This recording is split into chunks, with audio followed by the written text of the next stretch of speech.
जन्नत के पत्ते। वहाँ ईसा की पहाड़ी के सब्ज़ार पर बैठे उसने नोट किया था कि हया ने इन तीनों मोतियों को पहन रखा था और ये गर्दन वाली चैन तो बहारे की थी। वो पहचानता था, अलबत्ता एक फ़र्क उसने महसूस किया था। वो अमूमन गर्दन के गिर्द दुपट्टा लपेटा करती थी, अलबत्ता आज उसने शाल शानों के गिर्द अच्छी तरह लपेट रखी थी। या तो आयशा की कंपनी का असर था या वो उसे हलीमा उस्मान के पास ले गई होगी। जो भी था, उसे ये नामहसूस सी तब्दीली अच्छी लगी थी। अगर ये ना होती तब भी वो उसे उसकी तमाम खूबियों और खामियों समेत कबूल कर चुका था। जब इधर बैठे हया ने उसे कभी जलने का जख्म महसूस करने का पूछा तो लम्हे भर में जेल में बैठे वो तारीख दिन और अंधेरी रातें उसके जहन में उमड़ आईं, मगर वो बात टाल गया। उसे अपने जख्म दिखाकर हमदर्दी हासिल करने का शौक़ हरगिज़ नहीं था। वो उससे बातें करते हुए दूर अलाव के पास बैठे लड़कों के ग्रुप को देख रहा था। उसी में एक लड़का उसका दोस्त था। अभी मुलाकात में वक्त था, मगर वो कहीं से उसे पहचान गया था। उस लड़के की उम्र कम थी, शायद 25 बरस। उसके लिए वो एक जूनियर एजेंट ही था, जूनियर मगर बहादुर और ज़हीन। उसको पाकिस्तान जाना था और जहान से कुछ चीज़ें लेकर जाना था। दो एक काम वो पहले भी साथ कर चुके थे और अपने सीनियर एजेंट की वो लड़का बहुत इज़्ज़त करता था। उसको उमर का असल नाम नहीं मालूम था और न कभी वो अपने मुल्क की बातें करते थे, इजाज़त ही नहीं थी। मगर वहाँ बैठे हया से उसकी रिपोर्ट का पूछते हुए भी वो उमर की मौजूदगी से बहुत अच्छा महसूस कर रहा था। अपने मुल्क की तो हवा भी अच्छी लगती है, ये तो फिर हम पेशा हम वतन था। मैं अब्दुर्रहमान पाशा की गुमशुदा भाई पे रिपोर्ट लिख रही हूँ। किसी और ध्यान में उसने हया की बात सुनी और अगले ही लम्हे वो सीधा हो बैठा। वो क्या कह रही थी? जब फ़ोन पे हया ने कहा था कि वो कुछ लिख रही है तो वो इसे यूं ही खाली खुली सी धमकी समझता था, मगर अब जो कुछ वो बता रही थी उसने लम्हे भर को तो जहान का सांस ही रोक दिया था। बात रिपोर्ट की नहीं थी। उसकी रिपोर्ट ना कभी लिखी जानी थी, ना किसी ने शाया करनी थी। बात ये थी कि उसको ये सारी बातें कौन बता रहा था। अगर आयशा ने बताया तो फिर ये ख़तरे की इलामत थी कि अब्दुर्रहमान के घर से बातें बाहर निकल रही थी। पाशा भी नई ज़िंदगी शुरू करने जा रहा था। ज़ाती इख्तलाफ एक तरफ, वो उनका एजेंट था और उसकी हिफाजत को यकीनी बनाना उसका फ़र्ज़। अब उसके घर से उसकी बीवी की तरफ से कोई ऐसी बात बाहर निकले जो पाशा भी को नुकसान पहुंचाए, ये उसको मुस्तरब कर देने के लिए काफ़ी था।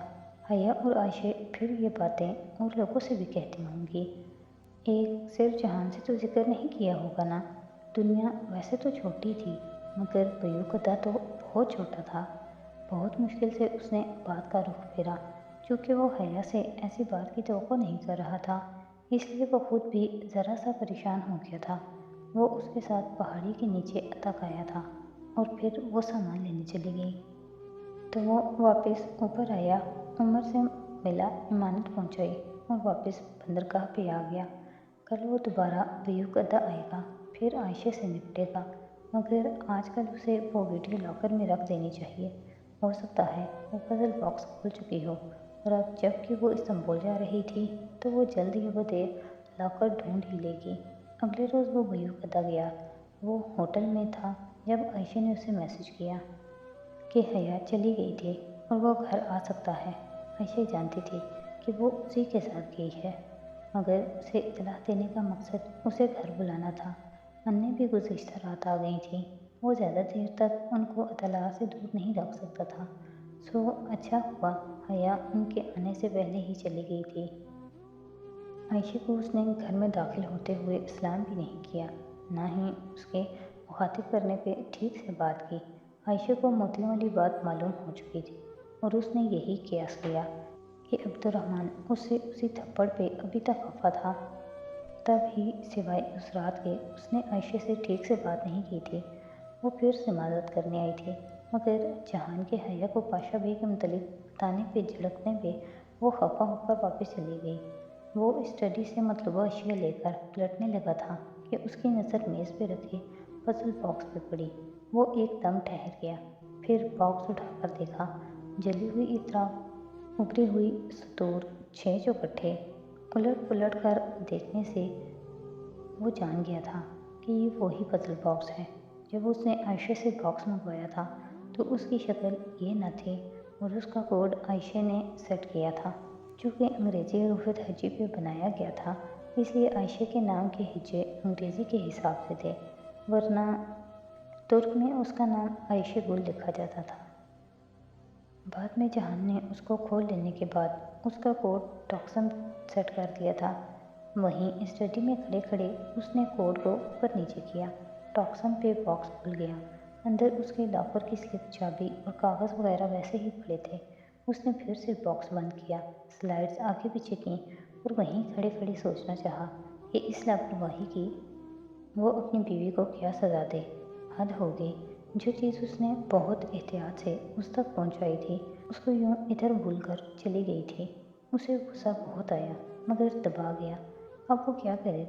ये बॉक्स यहीं पड़े रहने दे, मगर ऐसी सूरत में ये बॉक्स मुलाजमा या आयशा के हाथ लग सकता था और आयशा से वो वैसे ही ज़रा मोहतात रहता था। तो फिर क्या करे? आयशा को दे दे कि उसे बहिफाजत हया तक पहुंचा दे।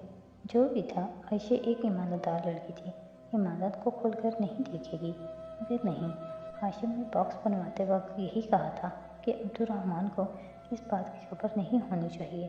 फिर अब्दुर्रहमान, जो कि इस काम में मुलविस नहीं था, वो बॉक्स क्यों हया तक पहुंचाएगा? उसकी कवर स्टोरी में झोल आ रहा था। वो कुछ देर वहीं खड़ा सोचता रहा। फिर एकदम से उसे ख्याल आया, बाहरी गुल। वो हर किसी से राज रख सकती थी, सिवाय अपनी बहन के। वो अपना सारा खाया पिया अपनी बहन को ज़रूर बताती थी। उसने जहन में एक लाई अमल तरतीब दिया और बॉक्स पकड़े बाहर आया। ये तो हया का है, उसके इस्तफसार पे बहारे ने हैरत से बॉक्स को देखते हुए बताया। वो यहीं भूल गई। कल उसका कज़न उसे लेने आया था, तो उसे जल्दी में जाना पड़ा। तुम्हें पता है, उसका कज़न बहुत हैंडसम है, उसने बड़े इश्तियाक से बताया। बहारे ने हया के कज़न को कहाँ देखा, उसे अचंभा हुआ, मगर जानबूझकर उसकी बात नज़रअंदाज करते हुए बहारे से सवालात पूछने शुरू किए। बॉक्स किसने हया को दिया और किसने बनाया वगैरह वो जानना चाहता था कि क्या क्या पकड़ा जा सकता है, या नहीं। मगर लगता था कि हया को सिर्फ बॉक्स के खोलने में दिलचस्पी थी। उसने बेचने वाली की ज़्यादा तहकीक नहीं की थी। उसने बहारे से कह दिया कि अब वो बॉक्स उसके पास रहेगा और वो जानता था बहारे ज़्यादा देर तक ये राज नहीं रख सकेगी। वो आयशा को ज़रूर बताएगी। अन्य कहती थी, ये दोनों अन्य गुल की बेटियां हैं। इनकी माँ ने इनको तब तक कुछ नहीं खिलाया जब तक कि अल्लाह का नाम नहीं उस पर पढ़ लिया। इसलिए ये ना कभी खयानत कर सकती हैं, ना ही किसी को धोखा दे सकती हैं। बहारे को लाख आयशा के दर्द से चिढ़ हो, वो आखिर में थी तो आयशा की बहन। वो हया की इमानत, मेहमान की इमानत उस तक ज़रूर पहुँचाएगी। साथ में ये भी बताएगी कि अब्दुर्रहमान ये बॉक्स उससे दूर करना चाहता था। शायद यही सुनकर हया उसे अगली दफ़ा कहीं रख कर भूल ना जाए। जब वो वापस पलटा तो जानता था कि बहारे भी दबे कदमों उसके पीछे आएगी। उसको मेज़ के नीचे दराजों के, चाबी के सुराखों और दीवारों के पीछे से बातें सुनने का बहुत शौक था। इसलिए उसने कमरे में दाखिल होकर दरवाज़ा ज़रा सा खुला रहने दिया और बहारे के सामने अलमारी लॉक करके चाबी दराज में रख दी। अब वो पहली फुर्सत में ये बात आयशा को बताएगी और आयशा फ़ौरन से बेशतर वो बॉक्स हया तक पहुंचाएगी और कम से कम इससे वो ये तो जान लेगा कि बहारी गुल राज रख सकती है या नहीं। शायद अपनी बहन से तो बिल्कुल नहीं। उसी रात उसने अपने कमरे में वो वीडियो रिकॉर्ड की और उसमें वो सब कह दिया जो वो कहना चाहता था। अगर नहीं कहा तो अब्बा के हाथों जासूस को मारने का किस्सा कि वो अब्बा का राज था, और फरीहा की जासूसी का किस्सा कि वो फरीहा का राज था, और अपने सरदर्द का किस्सा कि वो उसका अपना राज था और उसे राज निभाने बहुत अच्छे से आते थे। उस रात वो सो नहीं सका। सुबह जब वो वापस इस्तांबुल आया तो सर दर्द से फटता जा रहा था। जवाहिर जाकर उसने अपने लॉकर में USB फ्लैश रखी और वापस रेस्टोरेंट आ गया। पूरी रात की बेदारी के बाद अब पिछले कमरे में सोफे पे बैठा और सर सोफे की पुश सीट लगाया हुआ था کہ آنکھیں بند ہونے لگیں۔ ابھی اسے نیند میں گئے چند منٹ ہی گزرے تھے کہ موبائل بجنے لگا۔ وہ بدقت اس نے آنکھیں کھولی، سیدھا ہوا اور جیب سے موبائل نکال کر دیکھا۔ ایکسچینج اسٹوڈنٹ کال کر رہی تھی۔ ایک تو یہ ایکسچینج اسٹوڈنٹ ٹھیک سے چین بھی نہیں لینے دیتی۔ ایک لمحے کے لیے جہان نے سوچا کہ نظر انداز کر دے، پھر پتہ نہیں کیوں وہ کر نہیں سکا اور کال اٹھا لی۔ آپ کا مطلوبہ نمبر اس وقت سو رہا ہے، برائے مہربانی کافی دیر بعد رابطہ کریں، شکریہ۔ وہ بولا تو اس کی آواز خمار آلود تھی۔ جہان اٹھو اور میری بات سنو، وہ بہت جھلا کر کہہ رہی تھی۔ وہ چاہتی تھی جہان ابھی اسی وقت ٹاکسم میں مرمرہ ہوٹل پہنچے۔ سلیمان ماموں کے کوئی دوست آئے ہوئے تھے۔ وہ سخت کبیدہ خاطر ہوا تھا۔ میں نہیں آ رہا، مجھے آرام کرنے دو۔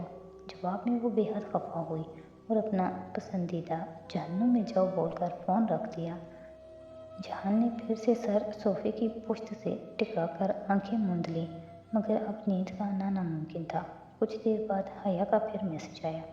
وہ اسے بلو موسک بلا رہی تھی۔ اس کو جوابی ٹیکسٹ کر کے وہ اٹھا، شرٹ بدلی، منہ پہ چمٹے مارے اور چابی اٹھا کر ریسٹورانٹ سے باہر آ گیا۔ حیا نے میسج پہ بلو موسک کا کہا تھا اور نیلی مسجد کے باہر سبززار پہ نصب بینچوں پہ ہی وہ دور سے اسے نظر آ گئی تھی۔ ایک لمحے کے لیے تو وہ واقعی پہچان نہیں پایا تھا۔